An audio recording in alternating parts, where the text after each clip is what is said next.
Hello बच्चों, SKV academy के इस यूट्यूब चैनल पे आप सभी का बहुत बहुत स्वागत है। आज हम लोग इस लेक्चर में हेलमिंथिक डिजीजेस के बारे में पढ़ेंगे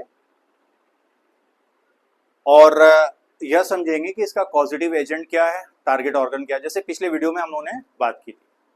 तो समय ना बर्बाद करते हुए सीधे आते हैं टॉपिक पे। तो पहला बीमारी जो यहाँ आपको पढ़ना है हेलमिंथिक डिजीजेस में वो है एस्केरियासिस। बीमारी का नाम है एस्केरियासिस।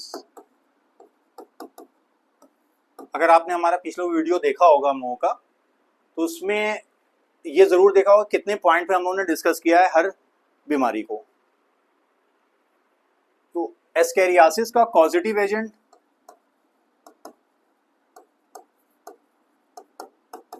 एस्केरिस है, जिसको कॉमनली हम लोग राउंड वॉर्म भी कहते हैं। ठीक है, राउंड वॉर्म भी कहते हैं। आपने एनिमल किंगडम में इसके बारे में जरूर पढ़ा होगा, क्लास 11 चैप्टर एनिमल किंगडम। तो एस्केरियासिस बीमारी का जो पॉजिटिव एजेंट है वो है एस्केरिस, जिसे हम लोग राउंड वॉर्म कहते हैं। और ये टारगेट करता है आपके इंटेस्टाइन को। तो जो टारगेट ऑर्गन है वो है इंटेस्टाइन। अब इस बीमारी के लक्षण क्या हैं, सिम्टम्स क्या हैं?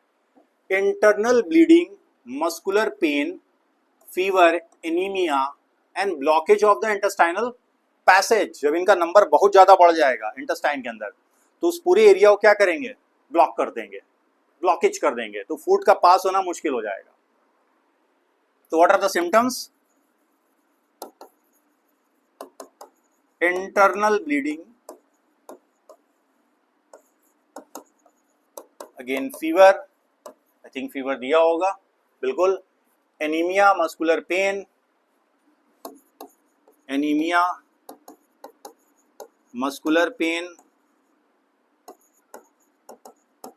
Intestinal blockage.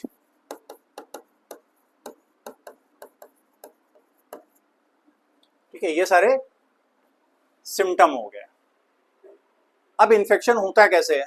Mode of infection क्या लिखा हुआ है? The eggs of the parasite are excreted along the faeces. Faeces मतलब यहाँ पर स्टूल का बात हो रहा है, मतलब जो लैट्रिन है, लैट्रिन में इसके एग्स मौजूद होते हैं। जो भी इन्फेक्टेड पर्सन है, उस इन्फेक्टेड पर्सन के फीसेस में या स्टूल जिसे हम लोग कहते हैं, अनडाइजेस्टेड वेस्ट जब एनस के थ्रू पास हो रहा है तो उसके अंदर इसके एग मौजूद होते हैं।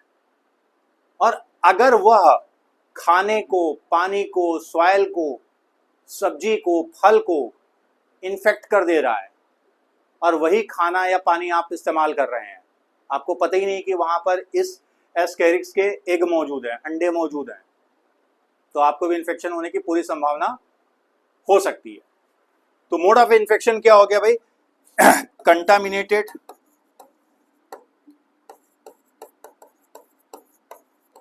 Food and water. ठीक है, सिंपल 2 पॉइंट लिख रहा हूं यहाँ पे। सॉइल की बात की जा रही है, वाटर की भी और प्लांट्स की भी, वेजिटेबल्स भी है, फ्रूट भी है।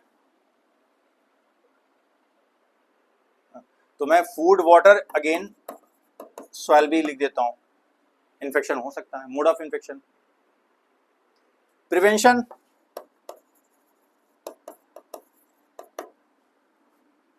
मेंटेन हाइजीनिक कंडीशन,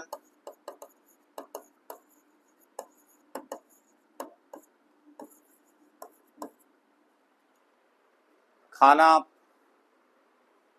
जो बनाया जा रहा है हाथ धुल के बनाएं, उसको साफ सुथरा रखें। जो फ्रूट्स खा रहे हैं, जो सब्जी खा रहे हैं, सफाई से उसको धुलें। अगर आप एग्रीकल्चर रिलेटेड वर्क कोई कर रहे हैं, गार्डनिंग कर रहे हैं, सॉइल आपके हाथ के कांटेक्ट में आ रहा है, तो हाथ को बहुत अच्छे से धुलें, तब जाकर खाना खाएं या खाना बनाएं या किसी को खाना सर्व करें। अदरवाइज ग्लव्स पहन लें, आप हाथ में दस्ताने पहन लें, ताकि डायरेक्ट स्किन के कांटेक्ट में सॉइल ना आए। तो वो सारे तरीके जिससे आपको इन्फेक्शन होने के चांसेस हैं, उनसे बचना है। Prevention is better than cure कहा जाता है। बीमारी से बचा जाए, ऐसा ना हो कि बीमारी होने के बाद इलाज किया जाए। तो prevention always is better than cure. अब क्योर पे आते हैं कि क्योर या ट्रीटमेंट क्या है। यूज ऑफ मेडिसिन, ठीक है, एंटी एस्केरिस मेडिसिन का इस्तेमाल कर सकते हैं। जल्दी से रिपीट कर देता हूं, एस्केरियासिस इस बीमारी का जो कारण है वो है एस्केरिस, जिसे हम लोग कॉमनली राउंड वॉर्म कहते हैं। किसको टारगेट कर रहा है? इंटेस्टाइन को।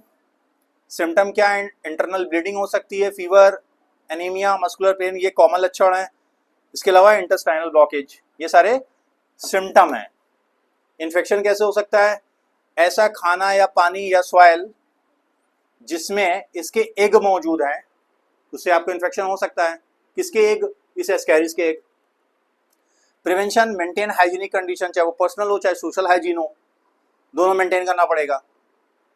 क्योर या ट्रीटमेंट, मेडिसिन का इस्तेमाल करेंगे। तो this is about ascariasis. Next आ जाते हैं, इसके बाद हमारा दूसरा जो बीमारी है फाइलेरियासिस।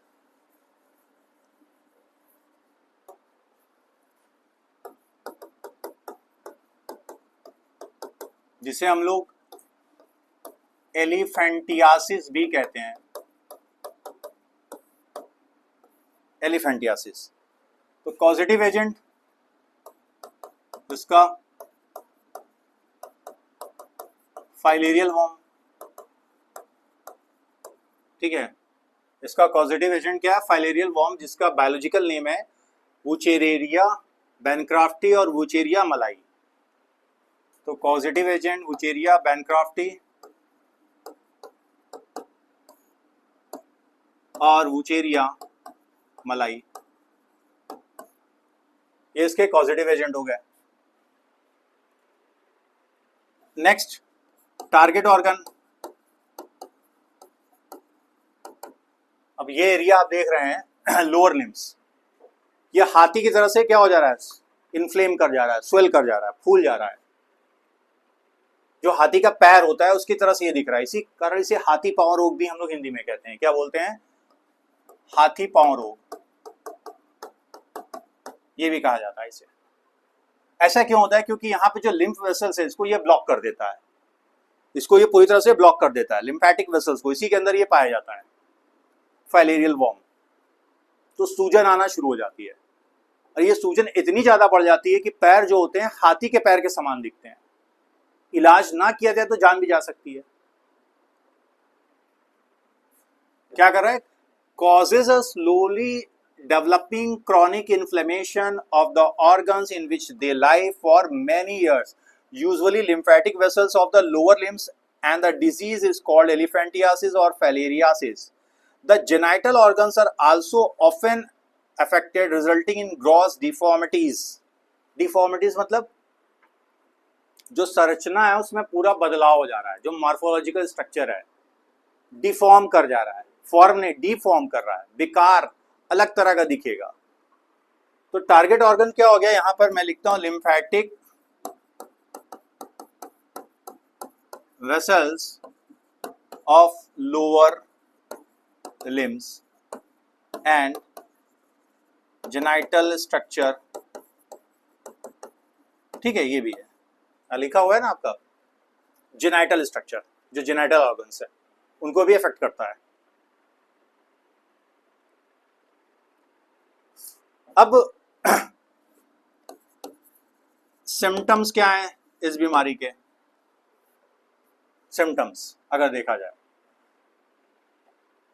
सबसे इंपॉर्टेंट सिम्टम यहीं पे दिया हुआ है, क्रॉनिक, ठीक है, इन्फ्लेमेशन ऑफ लेग्स। मैं यहां लेग्स लिख देता हूं, which is similar two legs of elephant. इतना ज्यादा सूजन आती है कि हाथी के पैरों जैसा दिखाई देता है। ये सिम्टम है, कॉमन सिम्टम, सबसे ज्यादा कॉमन सिम्टम यही है। अब किसी व्यक्ति में यह बीमारी होती कैसे, यानी मोड ऑफ इन्फेक्शन, तो इसके लिए जो वेक्टर है वो है फीमेल क्यूलेक्स मस्कीटो, इसके काटने से, यह मच्छर के काटने से फाइलेरियल वॉर्म व्यक्ति के शरीर में, किसी भी व्यक्ति के शरीर में, किसी भी पर्सन के शरीर में प्रवेश करेगा और फिर वो लिम्फेटिक वेसल्स में पहुंचेगा जहां पे वो रिप्रोड्यूस करता है, अपनी संख्या बढ़ाता है और उस वेसल्स को ब्लॉक कर देता है और फिर धीरे धीरे इन्फ्लेमेशन यानी स्वेलिंग स्टार्ट हो जाती है। Pathogen are transmitted to a healthy person through the bite by the female mosquito vectors. Filaria से अब प्रिवेंशन कैसे करें? जैसे मलेरिया से बचने के लिए आप क्या करते हैं? ऑइंटमेंट लगाते हैं, मच्छरदानी लगाते हैं, बारिश में पानी को इकट्ठे नहीं होने देते हैं, चाहे वो नाली हो चाहे घर में कोई सामान पड़ा हो, वहाँ पानी पे पानी इकट्ठा नहीं होना चाहिए क्योंकि वो एरिया मच्छरों के लिए बड़ा सूटेबल होता है ताकि वो ग्रोथ कर सकें, एक प्रोडक्शन कर सकें। तो अगर मच्छर से बच जाएं, बचना बड़ा मुश्किल होता है, लेकिन अगर बच जाएं तो यह बीमारी होने के चांसेस कम से कम हो सकते हैं। तो आप ऐसे लिख सकते, elimination of breeding areas of mosquitoes. मच्छर बता के थोड़ी काटेगा कि आप उसके अंदर फाइलेरियल वॉर्म है कि नहीं है, वो तो काट ही लेगा। ट्रीटमेंट में आए तो ट्रीटमेंट मेडिसिन, वैक्सीन, इसकी वैक्सीन अवेलेबल हैं, ये इसका ट्रीटमेंट का तरीका हो जाएगा। तो जितनी बीमारियां अगर वहां पे प्रिवेंशन पहले से किया जाए, जागरूकता हो, अवेयरनेस हो, तो उसके फैलने के चांसेस कम से कम होंगे। तो ये हम लोगों का आज का लेक्चर जो था ये बेस्ड था हेलमिंथिक डिजीज में, जिसमें हम लोगों ने एक तो फाइलेरियासिस पढ़ा और इसके पहले एस्केरियासिस पढ़ा, दोनों कवर हो गए। नेक्स्ट वीडियो में इसके आगे के हम लोग डिजीज को कवर करेंगे। तब तक के लिए आप लोगों का बहुत बहुत धन्यवाद।